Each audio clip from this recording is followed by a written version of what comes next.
Hey everybody, Charles for HumbleMechanic.com, back again with another episode of the Humble Mechanic Podcast.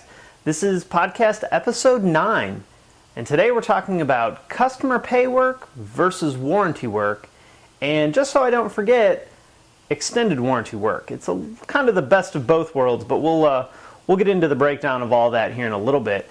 Before we get rolling, as always, thank you guys for all the great comments, all the likes, all the shares, all the input on the videos. That's been a ton of help for me.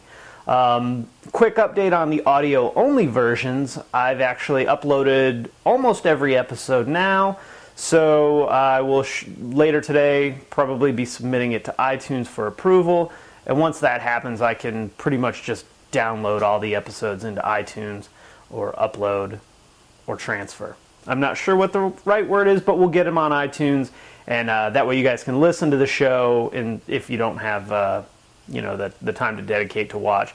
Me, I'm an audio podcast guy too, so I totally understand that. I'm working hard to get it done for you, and hopefully we'll have that by the end of the week. That's my goal. Next week, I'll actually be traveling.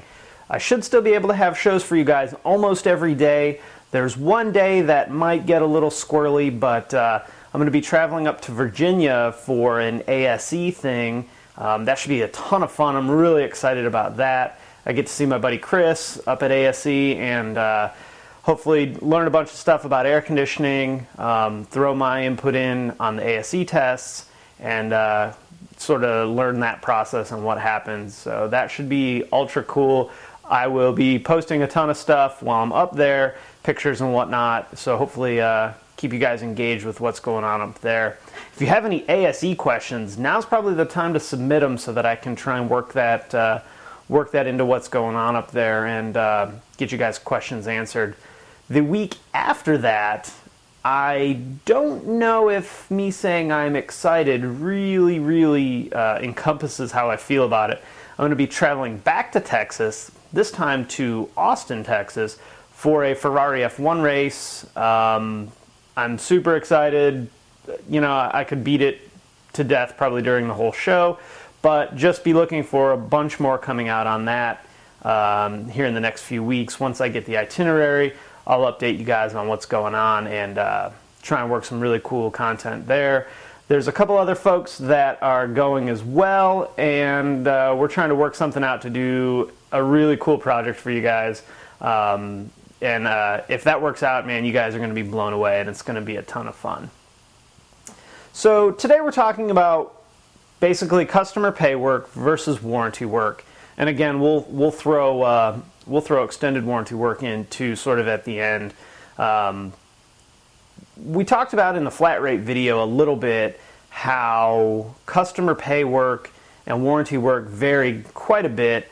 We really just touched on the pay end of it, where customer pay times are generally a calculation based on warranty time. So, for example, my dealership uses 1.5 times warranty time to calculate customer pay time.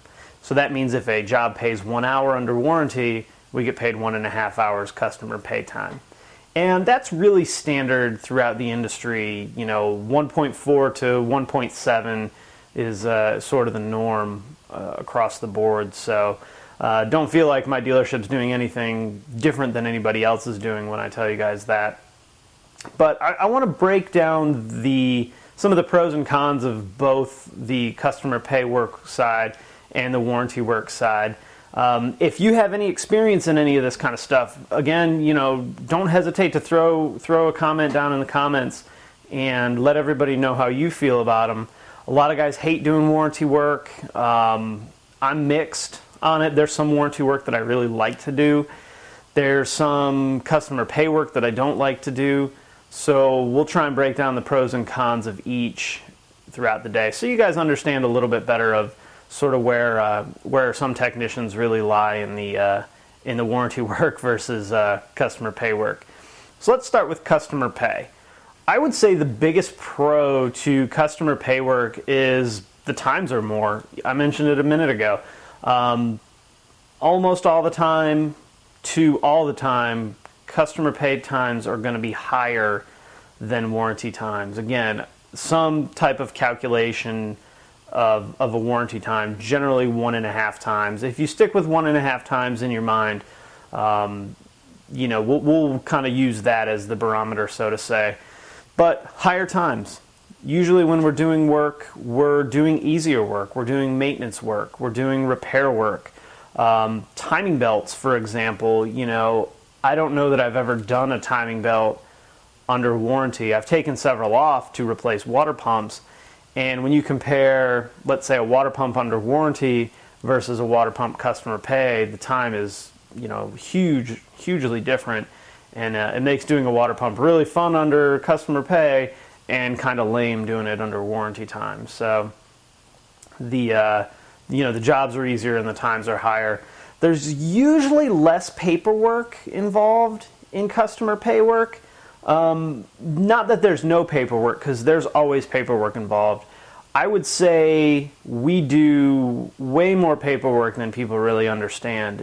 And I say paperwork, that doesn't necessarily mean actually on, tree-based paper. That could be all on computers too, depending on how the dealership or the service station operates. But we do a ton of writing, a ton of documentation, and that's probably something we should really break down in another show. I don't want to make this the documentation show, but when we do customer pay, there's less scrutiny on the documentation that we have. Warranty work, and I'll just kind of get into warranty in a minute, but warranty work definitely requires a lot more ducks in a row, so to say. With customer pay work, we also get paid faster. My dealership, as soon as my job is done, I get paid.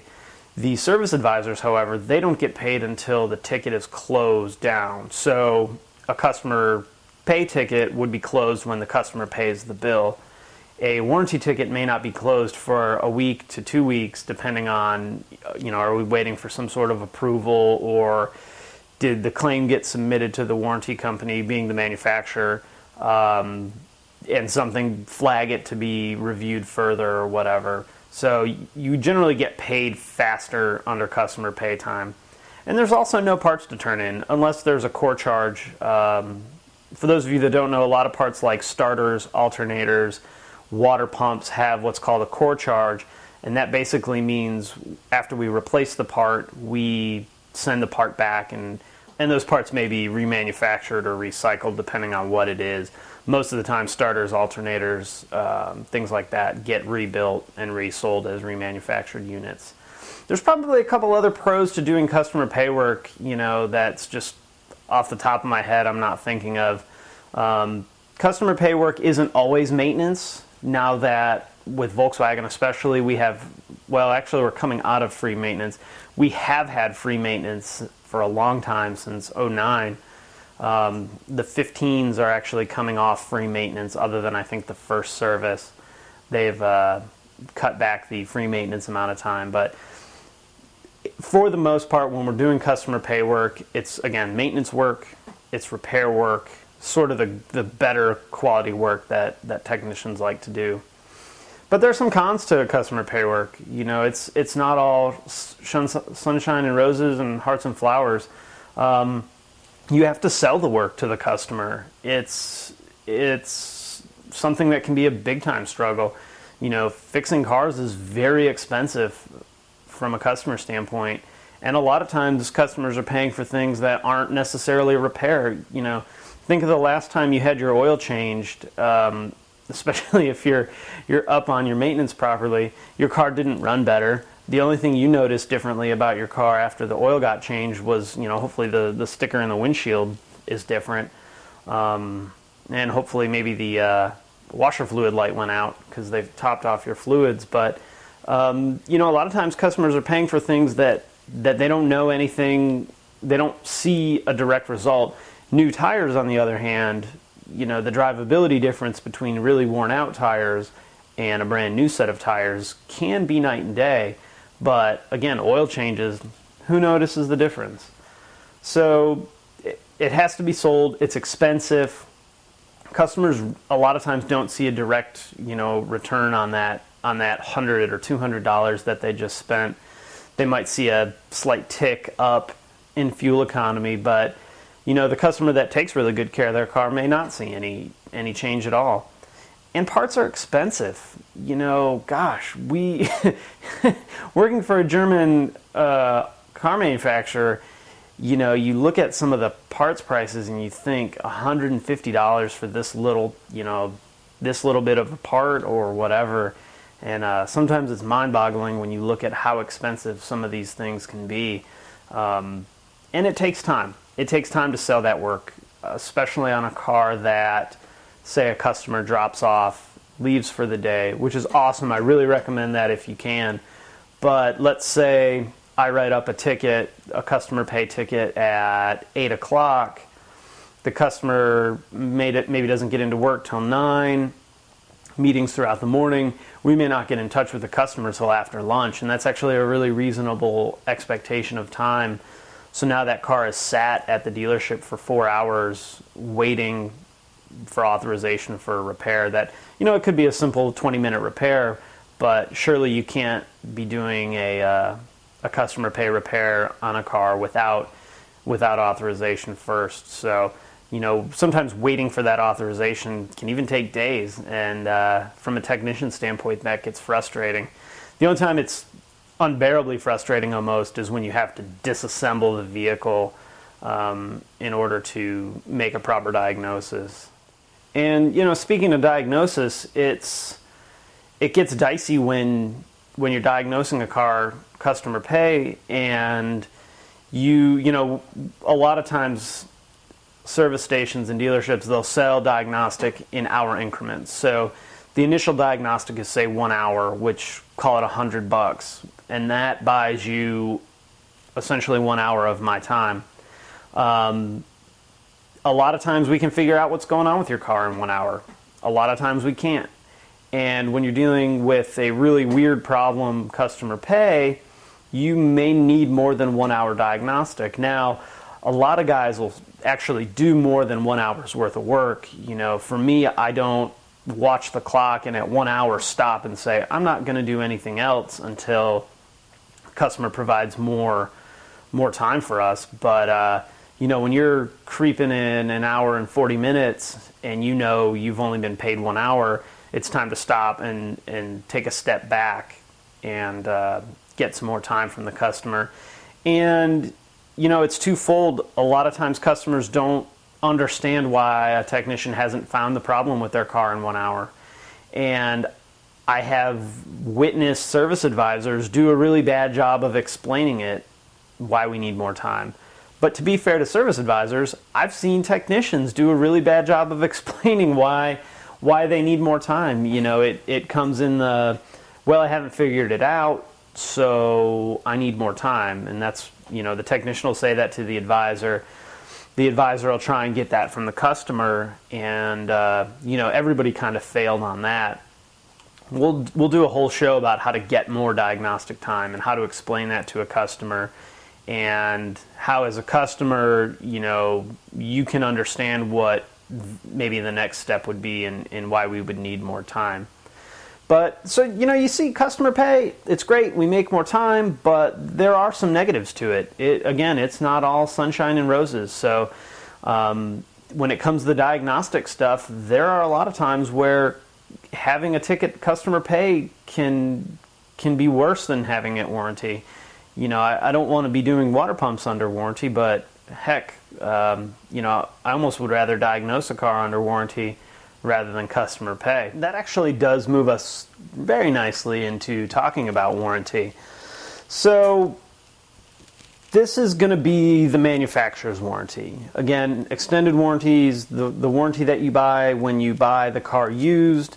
We're going to shelf that for just another few minutes and talk about that in a second. But there's a lot of times where I don't mind doing warranty work. I mentioned a few minutes ago about doing advanced diagnostic stuff under warranty.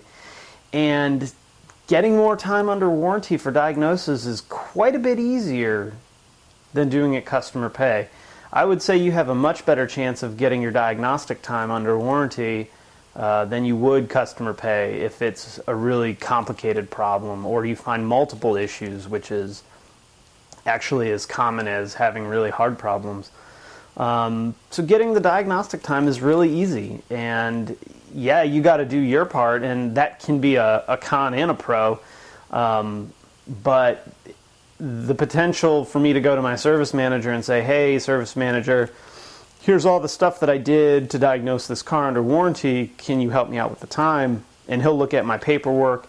He'll look at my story. He'll look at all the, the logs that I've printed out for all the information that I looked at, all the tests that I've run, and say, yeah, no problem. Or, it looks like you wasted a little bit of time dilly-dallying. I'll give you half of it. But, to take all that information to a customer and say, hey, Mr. Customer, we did 3 hours worth of tests on your car, pay us another 3 hours. Well, good luck, because most people aren't going to just say, yeah, no problem. Most people are going to say, I never authorized that. And getting 4 hours of diagnostic time from a customer is not impossible, but man, is it hard. Way harder than getting it under warranty.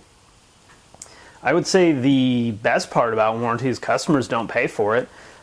People are generally much happier when they get their car fixed for free. I know I would be. So that's a good way to, and I think we talked about it yesterday, to sort of win your customer and really go to bat for them by doing a ticket under warranty. And if the car's down, the customer a lot of times gets a loaner car. I know Volkswagen will a lot of times pay for alternate transportation. So you don't have to, have the customer barking at you for a day or hanging out in the showroom or waiting area waiting for you to get a diagnostic on their car or do a repair. A lot of times you can just get the customer mobile and send them out on their way. So, warranty work's not all bad.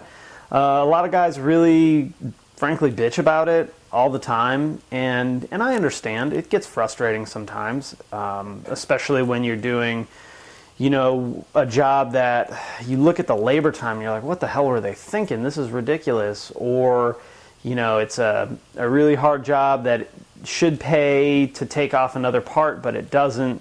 So you either take the part off anyway that you don't get paid for, or you kind of eat the time up a bit and do the work. But, for the most part, barring certain situations, I really don't mind doing warranty work, especially because again, customers aren't paying for it. So it's much easier to please somebody when they're not having to open their wallet up than it is when they're having to crack a $1,000 bill. So warranty work isn't as negative as a lot of technicians make it out to be. But that being said, there's a lot of times where I don't want to do warranty work, and that it's not perfect, and sometimes it really does stink, and I can relate to those guys that complain about it. The times are lower. I mentioned talking about customer pay work that the times are higher, but that means that the warranty time is lower, and sometimes it's ridiculously lower.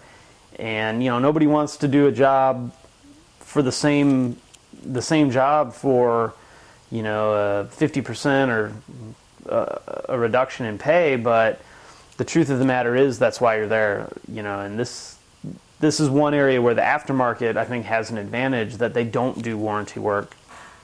They might do aftermarket warranty work, but they don't do manufacturer's warranty work. There's a ton more paperwork.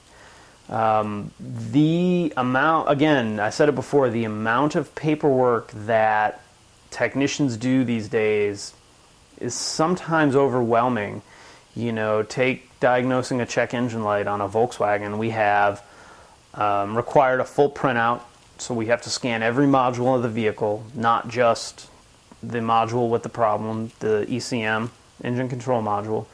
We have to, any tests that the scan tool pops up with for us to run, we run. The scan tool's time-stamped, so our timestamp of the diagnostic, the printout, it's called guided fault finding.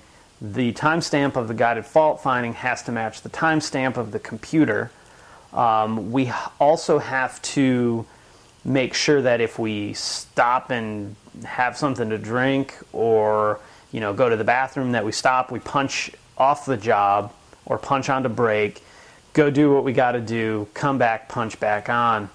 All these timestamps have to match each other. You know, if we're running time on a warranty ticket and let's say stop and do a customer pay ticket, and we let that run through, you know, let's say we're doing a warranty repair, we pull a car in to do an oil change, we pull the car out, we go back on the warranty repair. If we don't stop and punch time on the other ticket, then the manufacturer can actually come in and look at all of our punch times and say, you know, there's no way you made this many hours in a day.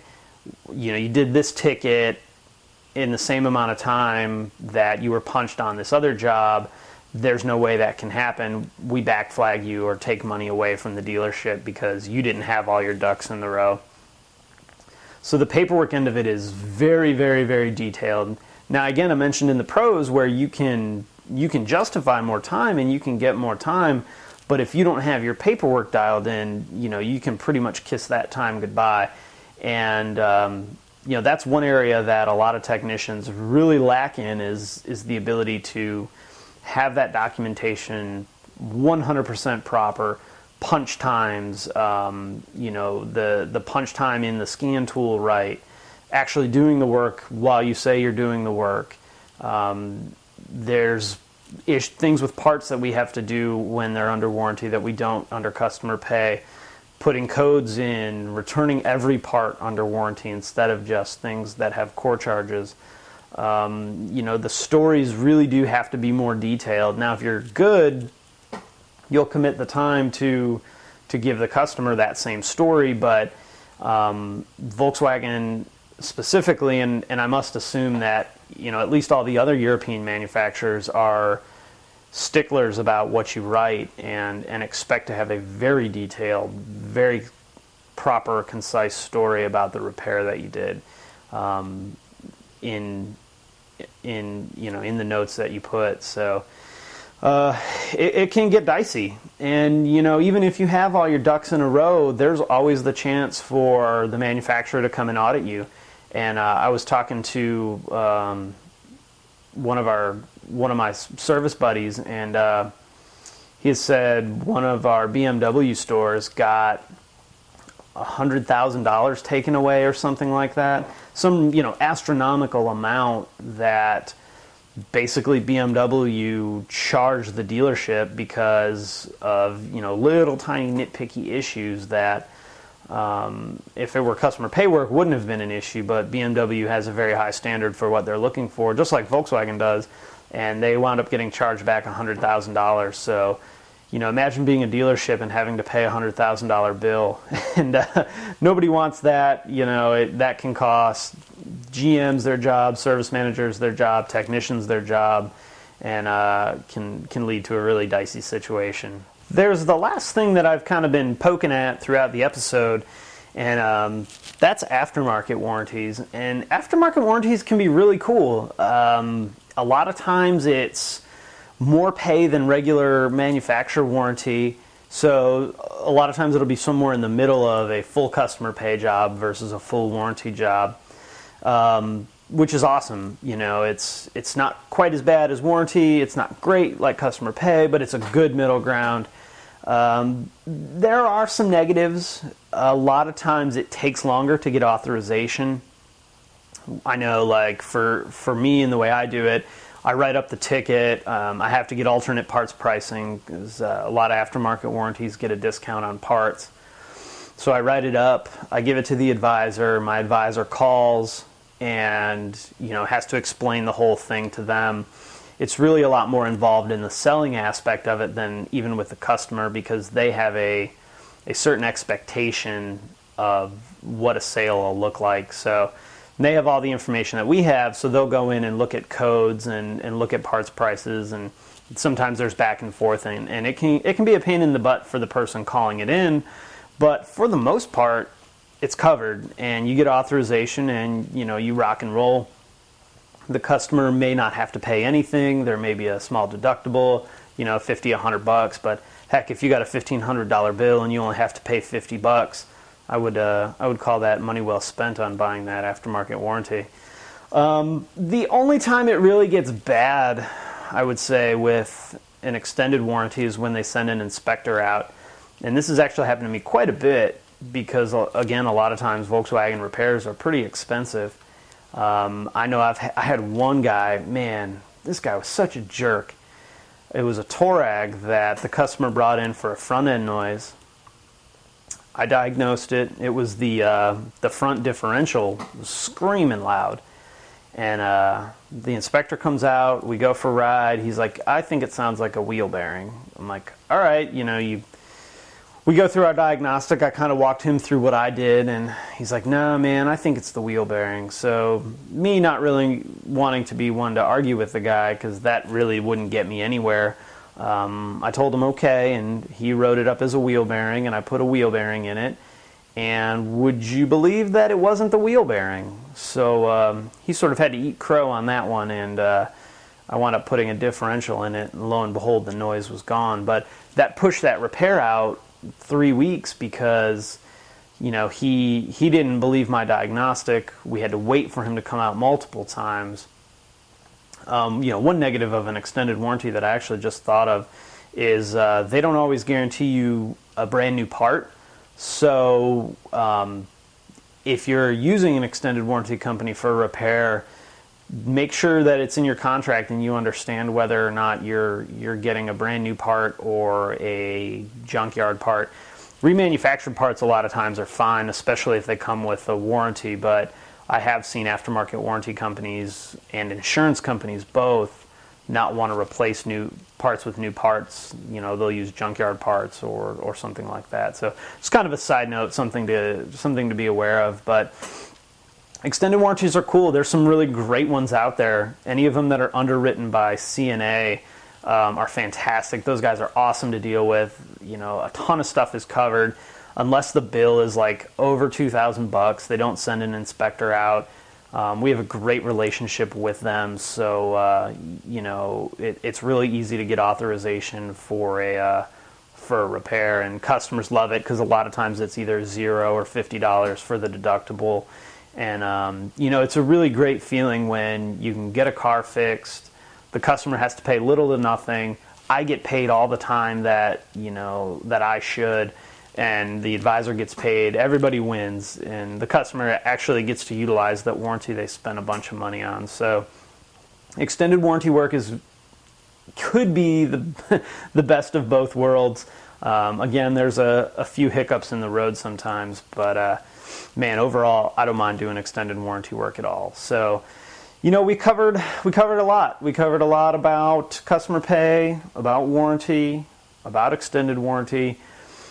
When it all boils down to it, work is work. Me and my fellow technicians, most of us get paid on flat rate. So if there's no work, we're getting paid nothing. And I know you guys that turn wrenches for a living know how much that sucks. So, when you're frustrated about how much warranty work you're doing, sit back and be thankful that you got something. I know that doesn't always make it easier for me, and there's a lot of times where I'm pissed about doing a bunch of junk warranty work, but it could be worse, and make the best of it. Make sure all your ducks are in a row for your warranty stuff, and getting paid under warranty on weird jobs has sort of been my specialty over the years. And I can write good stories, and if you can write good stories, you got a shot at being a really good tech. That could be the thing that sort of bumps you up to that really top tier ace, A+, whatever technician, master technician. So yeah, post your comments in the comments section. I'd love to hear from you guys about what you think. Let's not turn it into a warranty sucks. I don't want to ever do it festival, but look and be honest about how you feel about it. Again, sometimes it's terrible, sometimes it's awesome. I remember when this was in 04, 05, the Touareg V8s were just starting to have the low charging voltage issues. My fellow Volkswagen techs probably remember the recall for replacing the V8 Touareg battery cables.